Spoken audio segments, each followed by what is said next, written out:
Hi, I'm Chris Haigh and this is the Fiddle channel. Today I'm going to show you how to write a twin fiddle part.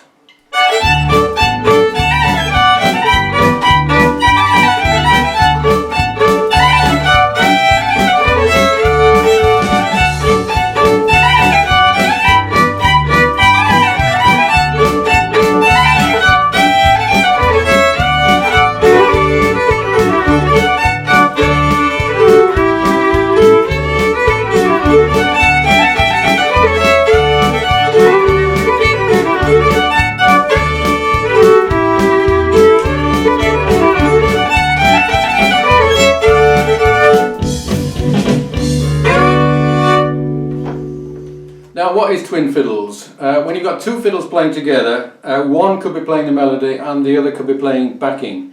But in Western swing and in a lot of related country fiddle, the two fiddles will very often play carefully arranged harmonies. So you'll have the melody and then a second line either above or below which follows that very closely. And that's what I'm going to show you how to do today.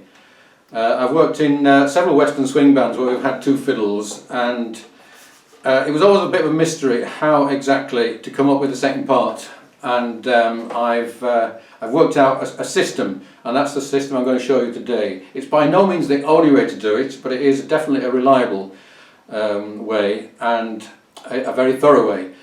So we're going to use Liberty as an example, which I've just shown you.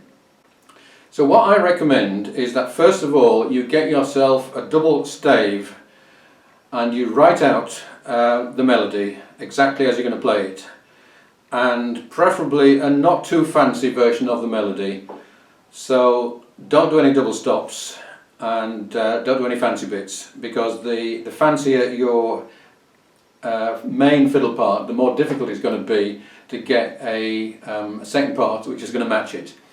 So here's an example of this written out, Liberty, two staves, we've got the melody written out and we've got the chords. That's very important as well. So if you don't know the chords, work them out or find them out and write them in.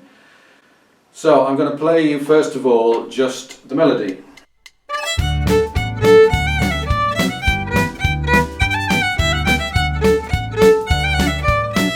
Then, if at all possible, you want to record that melody with some chords. So if you're lucky enough to be able to play guitar and have recording equipment, then that's what you want to use. Put down the chords, put down the fiddle line exactly as you're going to play it, and then you can record over that and check what you're doing. If not, then find a recording that is exactly the same of someone else playing what you're going to play, which may not be too easy.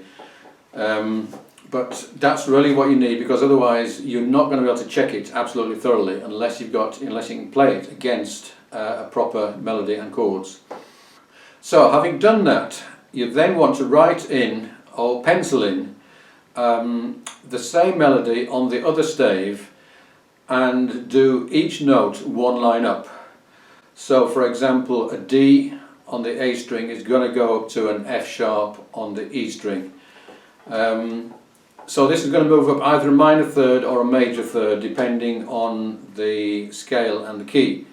But basically you will come out then with a melody which is mostly correct but with quite a few wrong notes. If you've got writing software such as Fiddles, which is what I use, this is dead easy because you just copy and paste one onto the other and then move the whole thing up in one go. You don't have to do it note by note.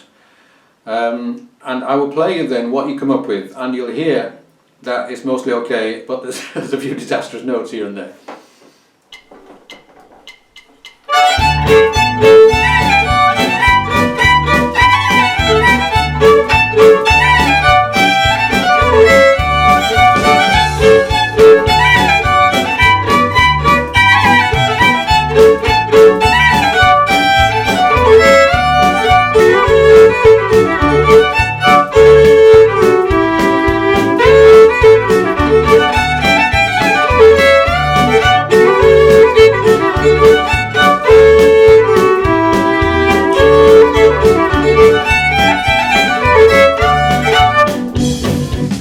So I hope you will have noticed that the horrible notes were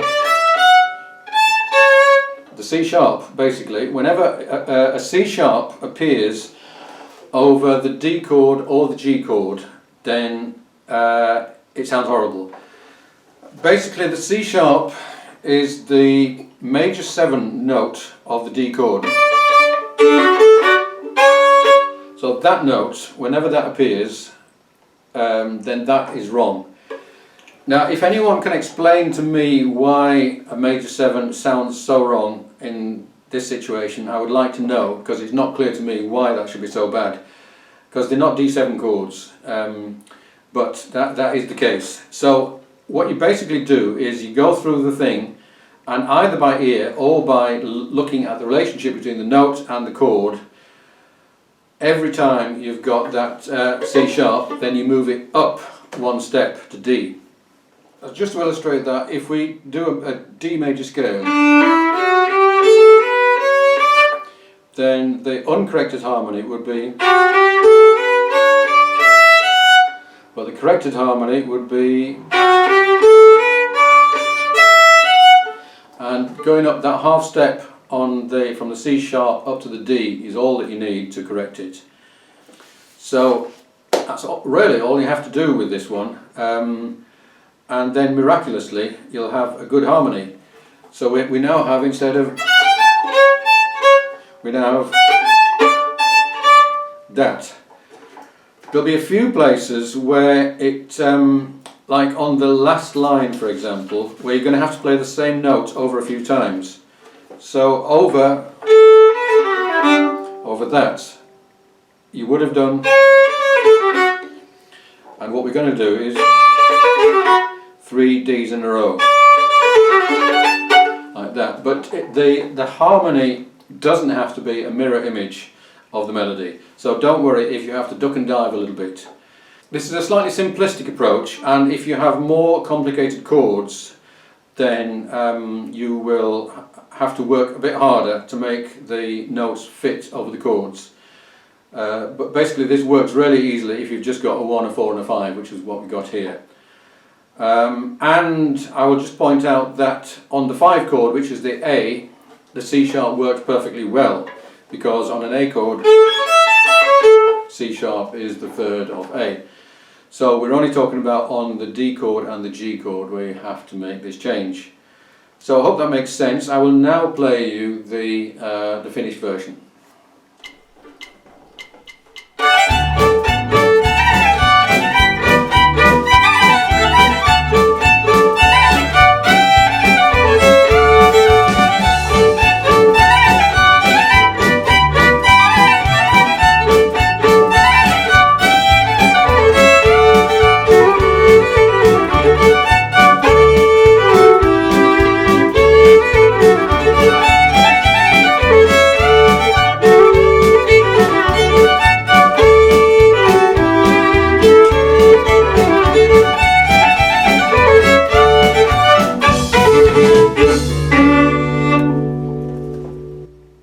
Finally, a very special trick that you can do to make it into triple fiddles fairly easily, and that's if you use what I have often described as the scale of sixths, which is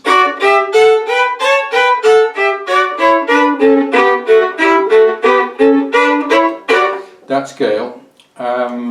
Basically it's the melody with a sixth below each note.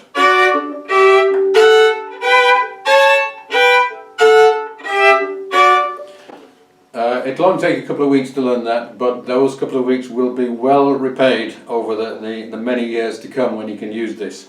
So what it means basically, let's look at the second half, the harmony.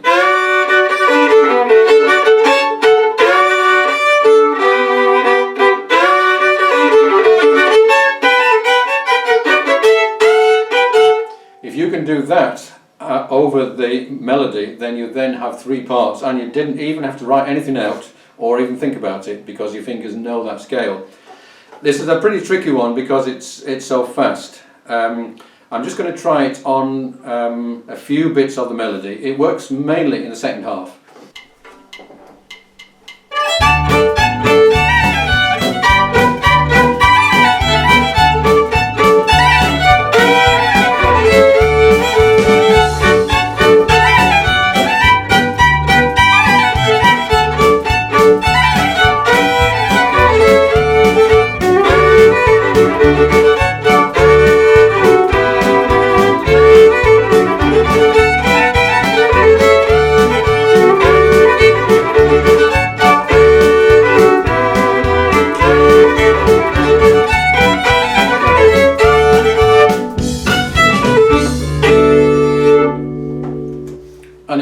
how rich and fat that sounds, and all those extra harmonies are coming out without really any effort whatsoever. I might do a video all about scale of sixths, because I've mentioned it so many times, so that might be worthwhile. If you want a copy of the dots for these parts and the system of how to work it out, then subscribe, send me an email, and I'll be very happy to send you a copy. I'm going to play you out with a harmony part written using the same method over Lonesome Moonlight Waltz, which I've also done a video of, and I'm using exactly the same method I've just described, but with a bit more work to fit the chords. I've come up with this harmony.